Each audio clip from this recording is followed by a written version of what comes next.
دا یو څو ملګرو ویلې دی چې دا بعضې ملګري جماعتونو ته پسخا جامو کې راځي په دې یو څو خبرې وکړه. عزتمندو زه چې سوچ وکړم که نه خپله د دنیا کې د هرې مذاهب خپل عبادت خانې دي، د هندوانو خپلې دي، د سکانو خپلې دي، د عیسایانو خپلې دي، د یهودیانو خپلې دي، هر چا خپل عبادت خانه ده. د مسلمانانو مساجد دي، مدرسې دي.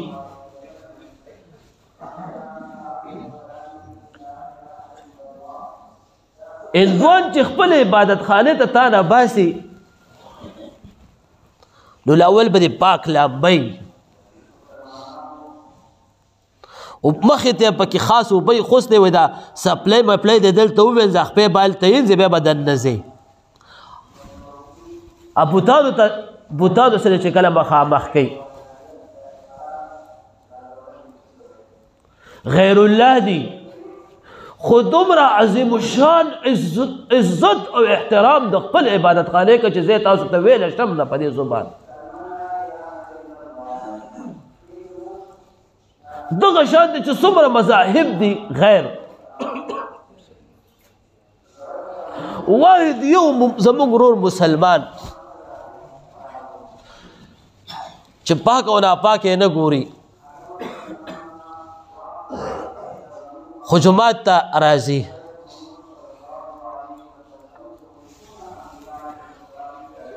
زموږ د مسلمانانو مساجد چې څومره دی عبادت خانې په دې کې ګوره کېږي عبادت د چا د الله کېږي د رب عبادت کېږي په هغه نورو عبادت خانو کې د غیر الله عبادت کېږي نو موږ او تاسو چې جماعتونو ته راځو نو بالخصوص دې ته پاکې جامې واچو ځان پاک را پاکو ځکه عبادت خانې ته راځو خو عبادت خانه کې بخصوص مساجد چې څومره دي دې ته ګوره یو څو خبرې ممنوع دي دې ته به نه راځي په دې حالاتو کې پیاز دې خوړلی پیاز هر هغه شی چې تا استعمال کړی پیاز نبی صلی الله علیه وسلم وایي دا د سړی د عبادت راته کې ممنوع حرام نه دی خو لږ کراهت دی پکې خوله دې صفا کي چې د دې د خولې نه بدبوی اثرات نه راځي اوږه شوه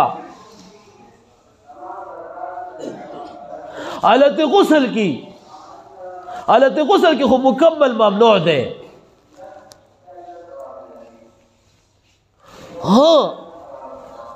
اخو زموږ د الله او د بنده ترمنځ یو تعلق دی چې دې پاک راځي او کسخا راځي اخو یو بیله مسله شوه خو دا یو خبره ذهن کې یاده وساتئ چې اوس زموږ د بندګانو په منځ کې تعلق خبرې دي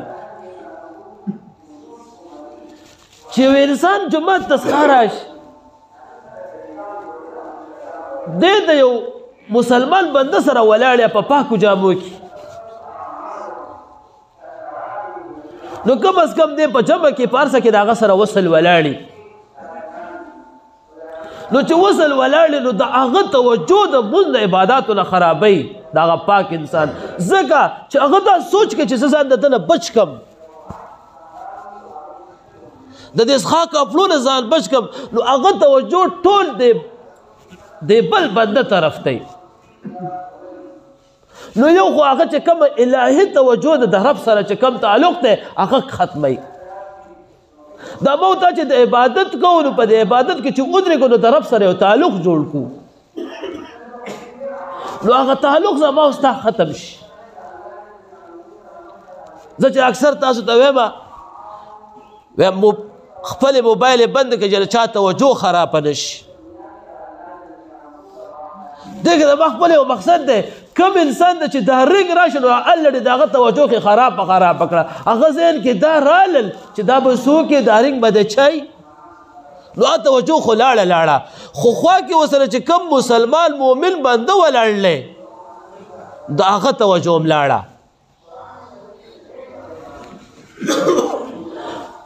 نو دغه شان دی چې موږ عبادت خانو ته راځو نو چې پاک راځو بل چې دا مثال کې د رالو پلاولو کپړو کې رال دې چې په کم سب باندې ودرېدو یا په دغه باندې ودرېدو نو الله ان دا حلال کې دې باندې ما سره په دې خبره گواهان شته یقین په الله وکي چې جمعه ته تور کړي دي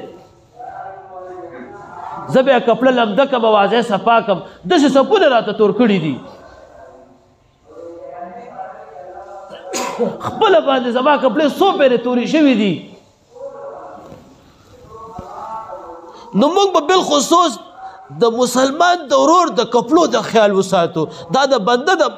دې ترمنځ تعلق ته یادوم د یو مسلمان د ورور د کپړو خیال وساتو او اخرنه خبره کوم ټیم نشتا فدې کپړو کې تکور ته نه ځي دې کپړو کې ته کورواله سره ملاقات نه کې دې کپړو کې ته شادۍ له نه ځي دې کپړو کې ته یو ښه پروګرام ته نه ځي او هغه الله ته پکې ودرېږي نو موږ تاسو په دې خپل ضمیر کې دا سوچ وکړو چې زه کم چاته ودرېږم الله سره عبادت کوم نو خصوص چې موږ تاسو الله ته عبادت کوو د الله عبادت کوو نو چې په پاکو کپړو کې دا د عبادت خپل آداب دي د قران کریم د تلاوت خپل آداب دي خوشبو به لګي پاک په ځان ساته پاکي کپړې به دي خوشبو به لګي نو فرشتي چې کم کرام الکاتبین ناس نو دار سلی کی عزتمند ارچا کی کمزورتیا شته نو بل خصوص دا کمزورتیا به موږ تاسو ټول ځان نو باسو زما په دې خبرو به نه خپه کېږئ ور زما به تور تاسو ته یو اصلاح خبرې دي نو موږ به ځان دا کمزورتیا وباسو بلکې موږ ټول غریبانان خلک